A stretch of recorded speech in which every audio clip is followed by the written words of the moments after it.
എല്ലാവർക്കും നമസ്കാരം. അധികാരം. ആരാണ് ശരിക്കും ഒരു രാജ്യത്ത് കാര്യങ്ങൾ തീരുമാനിക്കുന്നത്? ആരുടെ വാക്കാണ് അവസാനം കേൾക്കുന്നത്? അങ്ങനെയൊക്കെയുള്ള ഒരുപാട് ചോദ്യങ്ങളില്ലേ? അപ്പോ ഈ ചോദ്യങ്ങളുടെ എല്ലാം ഉത്തരത്തിലേക്ക് നമ്മളെ കൊണ്ടുപോകുന്നൊരു വലിയ ആശയമുണ്ട്. അതാണ് പരമാധികാരം. ഇന്ന് നമ്മൾ അതിനെക്കുറിച്ചാണ് സംസാരിക്കാൻ പോകുന്നത്. ഒന്ന് ആലോചിച്ചു നോക്കൂ, ഒരു രാജ്യത്ത് ആരാണ് ഫൈനൽ കോൾ എടുക്കുന്നത്? അല്ലേ? നിയമങ്ങളുണ്ടാക്കുന്നത്, വലിയ തീരുമാനങ്ങളെടുക്കുന്നത്, ഇതൊക്കെ ആരുടെ അധികാരത്തിലാണ്? ആരുടെ വാക്കിനാണ് അവസാനം എല്ലാവരും വില കൊടുക്കുന്നത്? ഈ ചോദ്യങ്ങൾക്കെല്ലാം ഉത്തരം ഒരൊറ്റ വാക്കിലുണ്ട്. അതാണ് പരമാധികാരം. അപ്പോൾ എന്താണ് ഈ പരമാധികാരം? വളരെ സിമ്പിളായി പറഞ്ഞാൽ, ഒരു രാജ്യത്തിനകത്തുള്ള ഏറ്റവും വലിയ, ഏറ്റവും ഉയർന്ന ശക്തി, അതിനു മുകളിൽ വേറൊരു പവറില്ല. ഈ വാക്ക് വന്നത് എവിടെ നിന്നാണെന്നറിയുമോ? സൂപ്പനാരസ് എന്നൊരു ലാറ്റിൻ വാക്കിൽ നിന്നാണ്.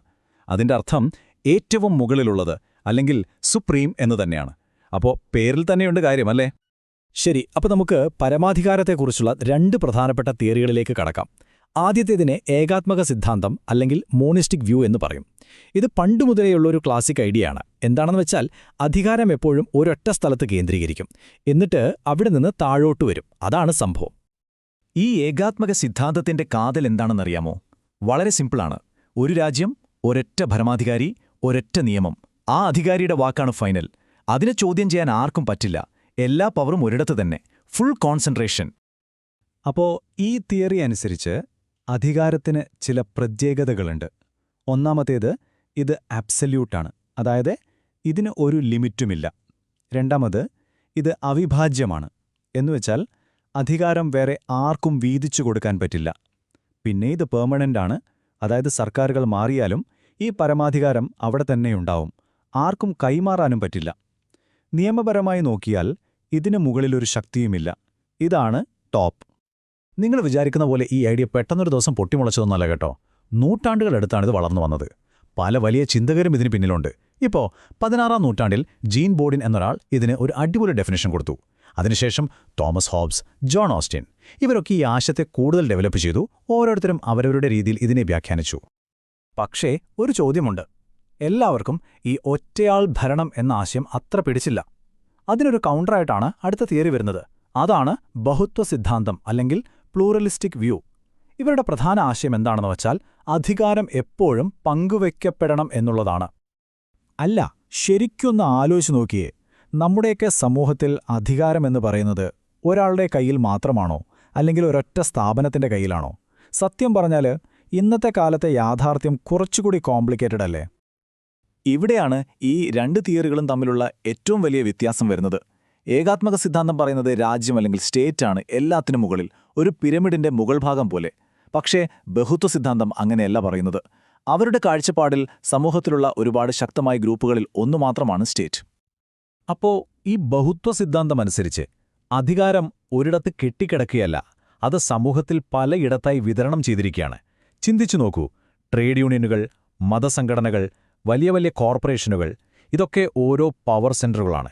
അതുകൊണ്ടുതന്നെ സ്റ്റേറ്റിന്റെ അധികാരം ലിമിറ്റഡ് ആണ്. അധികാരം വികേന്ദ്രീകരിക്കണം എന്നാണ് ഇവർ പറയുന്നത്. ഓരോ ഗ്രൂപ്പിനും അവരവരുടെ ഫീൽഡിൽ ഒരു ഓട്ടോണമി, അതായത് ഒരു സ്വാതന്ത്ര്യം വേണം. ശരി, അപ്പോൾ നമുക്ക് ഈ രണ്ട് തിയറികളെയും ഒന്ന് സൈഡ് ബൈ സൈഡ് വെച്ച് നോക്കിയാലോ? അപ്പോൾ ഇവ തമ്മിലുള്ള വ്യത്യാസം നല്ല ക്ലിയർ ആവും.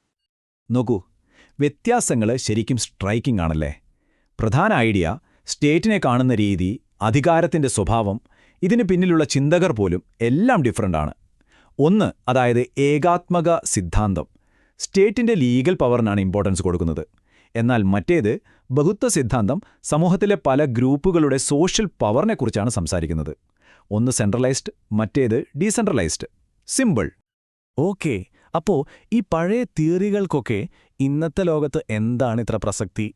നമുക്ക് ഇന്നത്തെ കാലത്തേക്ക് വരാം. ഇതൊക്കെ നമ്മുടെ ലോകത്ത് എങ്ങനെയാണ് വർക്ക് ചെയ്യുന്നതെന്ന് നോക്കാം. സത്യം പറഞ്ഞാൽ ഇന്നത്തെ ലോകത്ത് ഒരു രാജ്യവും ഈ രണ്ട് തിയറികളിൽ ഏതെങ്കിലും ഒന്ന് കണ്ണടച്ച് ഫോളോ ചെയ്യുന്നില്ല. റിയാലിറ്റി എന്ന് പറയുന്നത് ഇവ രണ്ടിന്റെയും ഒരു മിക്സാണ്. ഒരു ബാലൻസ് കണ്ടെത്താനാണ് മിക്ക രാജ്യങ്ങളും ശ്രമിക്കുന്നത്. അപ്പോൾ ഇന്നത്തെ കാലത്തെ പരമാധികാരം എങ്ങനെയാണ് പ്രവർത്തിക്കുന്നത്? നമുക്കതിനെ ഒരു 3 സ്റ്റെപ്പായിട്ട് നോക്കാം. ഒന്ന്, നിയമപരമായ അവസാന വാക്ക് എപ്പോഴും സ്റ്റേറ്റിന് തന്നെയാണ്. ഇത് നമ്മൾ നേരത്തെ പറഞ്ഞ ഏകാത്മക സിദ്ധാന്തത്തിൽ നിന്ന് കടമെടുത്ത ഐഡിയയാണ്. 2. അതേസമയം തന്നെ സമൂഹത്തിലെ പല ഗ്രൂപ്പുകളും സ്ഥാപനങ്ങളും ഈ അധികാരത്തെ സ്വാധീനിക്കുകയും പരിമിതപ്പെടുത്തുകയും ചെയ്യുന്നു. ഇത് ബഹുത്വ സിദ്ധാന്തത്തിന്റെ ഒരു സംഭാവനയാണ്. ഇനി മൂന്നാമതൊരു ലെയർ കൂടിയുണ്ട്. അന്താരാഷ്ട്ര നിയമങ്ങൾ, ഉടമ്പടികൾ, പിന്നെ UN പോലുള്ള സംഘടനകൾ. ഇതെല്ലാം ഒരു രാജ്യത്തിന്റെ അധികാരത്തിന് പുതിയൊരു അതിർവരമ്പിടുന്നുണ്ട്.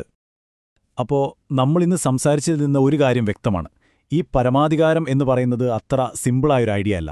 അത് കാലത്തിനനുസരിച്ച് മാറിക്കൊണ്ടിരിക്കുന്ന വളരെ സങ്കീർണമായ ഒന്നാണ്. ഇതെല്ലാം കേട്ട് കഴിയുമ്പോൾ നമ്മുടെ മനസ്സിലൊരു വലിയ ചോദ്യം വരും, അല്ലേ? ഈ ഗ്ലോബലൈസേഷന്റെ കാലത്ത് ലോകം മുഴുവൻ പരസ്പരം ബന്ധപ്പെട്ട് കിടക്കുമ്പോൾ ഈ പറയുന്ന ഫൈനൽ പവർ യഥാർത്ഥത്തിൽ ആരുടെ കയ്യിലായിരിക്കണം, അല്ലെങ്കിൽ എവിടെയായിരിക്കണം? ശരിക്കും ചിന്തിക്കേണ്ട ഒരു കാര്യമാണത്, അല്ലേ?